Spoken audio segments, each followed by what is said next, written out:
تعلم القرآن وعلمه رواه البخاري.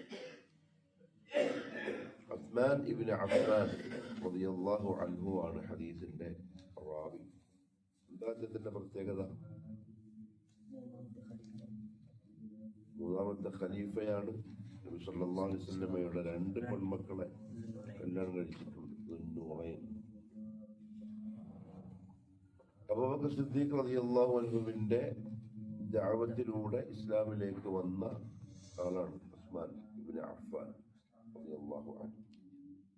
അദ്ദേഹം കച്ചവടക്കാരനാണ്, വലിയ പൈസക്കാരനാണ്. ഒരു യാത്രയിൽ നബി സല്ലല്ലാഹു അലൈഹി വസല്ലം നബിയായി വന്ന ആ ടൈമിൽ അദ്ദേഹം കച്ചവട യാത്രയിലാണ്. അദ്ദേഹം ഉച്ച സമയത്ത് ഉറങ്ങാൻ കിടന്നപ്പോ ഒരു സ്വപ്നം കണ്ടു. അതായത് ആരോ വന്നിട്ട് പറയാണ്, പിന്നെ നിങ്ങളുടെ നാട്ടില് അഹമ്മദ് എന്ന പേരുള്ള ഒരു പ്രവാചകൻ വന്നിട്ടുണ്ട്, നീ അയാളെ അംഗീകരിക്കണം, പിൻപറ്റണം എന്ന് അദ്ദേഹത്തോട് ആരോ വന്നിട്ട് പറയുന്ന പോലെ ഒരു സ്വപ്നം കാണുക. അദ്ദേഹം ചാടി എണീച്ചു. നോക്കുമ്പക്ക് ഒന്നുമില്ല. യാത്ര കഴിഞ്ഞ് തിരിച്ച് മക്കത്തെത്തിയപ്പോൾ അദ്ദേഹത്തിന്റെ ചങ്ങാതി അബൂബക്കർ സിദ്ദീഖായിരുന്നു. അബൂബക്കർ സിദ്ദീഖിനോട് കാര്യം പറഞ്ഞു, ഞാൻ ഇങ്ങനെ ഒരു സംഭവം കണ്ടു. ഇദ്ദേഹം അത് പറയുമ്പം അബൂബക്കർ സിദ്ദീഖ് റളിയല്ലാഹു അൻഹു മുസ്ലിം ആയിട്ടുണ്ട്. ആദ്യത്തെ ആളല്ല ആളുകളെ കൂട്ടത്തിൽ. അപ്പൊ തന്നെ നബി സല്ലല്ലാഹു അലൈഹി വസല്ലം തങ്ങളെ കുറിച്ചും ഖുർആനെ കുറിച്ചും വഹീനെ കുറിച്ചും ഒക്കെ അദ്ദേഹത്തോട് പറഞ്ഞു. ആ സമയത്ത് തന്നെ അദ്ദേഹം മുസ്ലിം ആവുകയും ചെയ്തു. തുടക്കക്കാരിൽപ്പെട്ട ആളാണ് ഉസ്മാൻ ഇബ്നു അഫ്ഫാൻ റളിയല്ലാഹു അൻഹു. അദ്ദേഹം പറഞ്ഞു, ഖാല റസൂലുള്ളാഹി സ്വല്ലല്ലാഹു അലൈഹി വസല്ലം ഖൈറുക്കും, നിങ്ങളിൽ ഏറ്റവും നല്ലവൻ, ഖൈറുള്ളവൻ, മൻ ഒരുത്തനാകുന്നു, തഅല്ലമ അവൻ പഠിച്ചു, അൽ ഖുർആന വിശുദ്ധ ഖുർആൻ, വഅല്ലമഹു അതിനെ അവൻ പഠിപ്പിക്കുകയും ചെയ്യും. അപ്പൊ ഒറ്റവാക്ക് പറഞ്ഞാൽ നിങ്ങളിൽ ഏറ്റവും നല്ലവൻ ഖുർആൻ പഠിക്കുകയും അത് പഠിപ്പിക്കുകയും ചെയ്യുന്നവൻ ആകുന്നു. ഈ ഖൈറ് കൊണ്ട് എന്താ എനിക്ക് ഉദ്ദേശിക്കുന്നുണ്ടാവുക? ദുനിയാവും ആഖിറവും. കാരണം ഖുർആൻ അല്ലാഹുവിന്റെ കലാമാണ്. അതിനെ സ്വീകരിച്ച അതിന്റെ ആളായ ഒരാൾക്ക് ദുനിയാവും ആഖിറവും അല്ലാഹു കൊടുക്കും. ഖൈറു ദുനിയ വൽ ആഖിറ, ദുനിയാവിന്റെ ഖൈറും ആഖിറത്തിന്റെ ഖൈറും. 2 കാര്യങ്ങളാണ് പറഞ്ഞത്. ഒന്ന് മുതഅല്ലിം, തഅല്ലം, പഠിക്കുന്നവൻ. ഖുർആന്റെ പഠനം ഒരിക്കലും അവസാനിക്കൂല. ഞാൻ ഖുർആൻ പഠിച്ചു കഴിഞ്ഞു എന്ന് പറയാൻ കഴിയില്ല. ഖുർആന്റെ പഠനം 3 രീതിയിലാണ്. ആദ്യം അത് ഓതാൻ പഠിക്കണം, തിലാവത്ത്. നിർബന്ധമായും 30 ജുസും ഓതി പഠിച്ചേ പറ്റൂ. 114 സൂറകളും. മുസ്ലിമായി ജീവിക്കുന്നു എന്ന് പറയുകയും ചെയ്യാം, എന്നിട്ട് ഖുർആൻ ഓതാൻ അറിയാതിരിക്കുകയും ചെയ്യാം. അങ്ങനെയൊന്നും സംഭവം ഉണ്ടാവില്ല, ഉണ്ടാവാൻ പാടില്ല.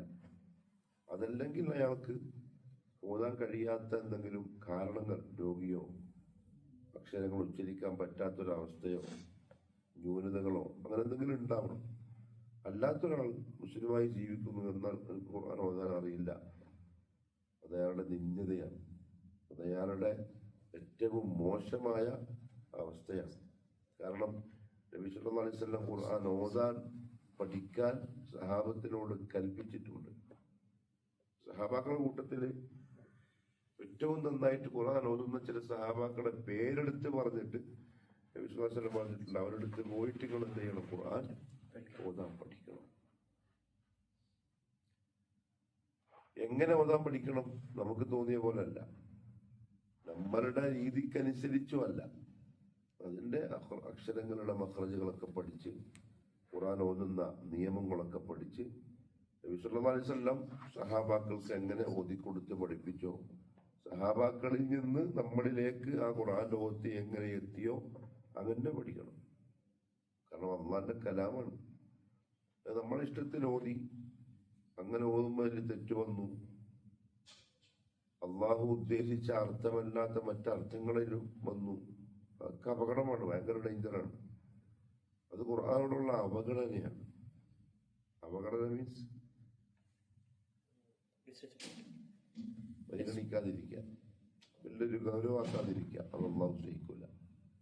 കാരണം അള്ളാന്റെ കലാമ. നമ്മൾ തന്നെ ഇപ്പോ ഒരു ചങ്ങായിയോട് വർത്താനം പറയുമ്പോൾ നമ്മൾ പറയുന്നത് കേൾക്കാണ്ട് തിരിഞ്ഞു നോക്കിയാൽ ദേഷ്യം പിടിക്കില്ല.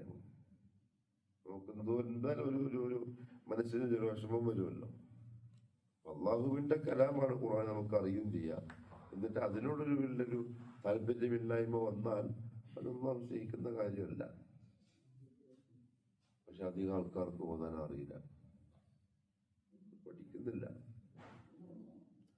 ഖൈറുക്കും മൻ തഅല്ലമൽ ഖുർആൻ. അതുകൊണ്ട് ഖുർആൻ പഠിക്കണം, ഫസ്റ്റ് ഓതാൻ പഠിക്കണം, പിന്നെ അതിന്റെ മാന പഠിക്കണം, അർത്ഥം പഠിക്കണം. അത് കഴിഞ്ഞാൽ അതിന്റെ തഫ്സീർ പഠിക്കണം, അതിന്റെ ആശയം മനസ്സിലാക്കണം, അത് അമൽ ചെയ്യണം, അത് മറ്റുള്ളവർക്ക് പഠിപ്പിക്കണം. വഅല്ലമഹു, അത് പഠിപ്പിക്കുകയും ചെയ്യുന്നവനാകുന്നു ഏറ്റവും ഖൈർ. ഉസ്മാൻ ബിൻ അഫ്ഫാൻ റളിയല്ലാഹു അൻഹുവിൽ നിന്നും ഈ ഹദീസ് റിപ്പോർട്ട് ചെയ്യുന്നത് താബിഈയായ അബു അബ്ദുറഹ്മാൻ സുലമി എന്ന് പറയുന്ന ഒരു പണ്ഡിതനാണ്. താബിഈ എന്ന് പറഞ്ഞാൽ എന്താ? ശിഷ്യന്മാർ. ഈ അബു അബ്ദുറഹ്മാൻ സുലമി പറയാണ്, ഈ ഹദീസാണ് ഇത്ര വർഷമായി എന്നെ ഈ സ്ഥലത്തിരുത്തിയത്. അതായത് അദ്ദേഹത്തിന്റെ പള്ളിയിൽ ഒരുപാട് വർഷങ്ങളായിട്ട് അദ്ദേഹം സ്വീകരിച്ച ജോലി ഖുർആൻ പഠിപ്പിക്കലാണ്. ഈ ഹദീസാണ് അതിന്റെ കാരണം. കാരണം ഏറ്റവും ഖൈറുള്ള ആള് പഠിക്കുകയും പഠിപ്പിക്കുകയും ചെയ്യുന്ന ആളാണ് ഖുർആനിനെ. അതുകൊണ്ടാണ് ഞാൻ അത് തന്നെ ഒരു ജോലിയാക്കി എടുത്തത് എന്ന് ഈ അബൂ അബ്ദുറഹ്മാൻ സുലമി എന്ന് പറയുന്ന ഉസ്മാൻ റളിയല്ലാഹു അൻഹുവിൽ നിന്നും ഈ ഹദീസ് റിപ്പോർട്ട് ചെയ്ത താബിഈ പണ്ഡിതൻ പറയുന്നുണ്ട്. അപ്പൊ നമ്മുടെ മനസ്സിൽ ഹദീസ് നമ്മൾ കേട്ടു, നബി സല്ലല്ലാഹു അലൈഹി വസല്ലം തങ്ങൾ പറഞ്ഞെന്ന കാര്യം നമ്മൾ അറിഞ്ഞു. ഏറ്റവും നല്ല മനുഷ്യനാരാണ്? ഖുർആൻ പഠിക്കുകയും പഠിപ്പിക്കുകയും ചെയ്യുന്ന ആളാണ്. എങ്കിലും ഇനി നമ്മൾ എന്ത് ചെയ്യണം? അമൽ ചെയ്യണം. അതിന് കുറച്ച് ടൈം കണ്ടെത്തണം. ദിവസം ഒരു 10 മിനിറ്റ് മതി. ഒരു ദിവസം ഒരു 10 മിനിറ്റ് മാത്രം ഖുർആന് വേണ്ടി മാറ്റി വെച്ചാൽ മതി. അതിനുണ്ടാവുന്ന ഖൈറും ഗുണവും ചെറുതായിരിക്കില്ല. ഇൻഷാ അല്ലാഹ്. അല്ലാഹു തൗഫീഖ്. സുബ്ഹാനല്ലാഹി വബിഹംദിഹി അഷ്ഹദു അൻ ലാ ഇലാഹ ഇല്ല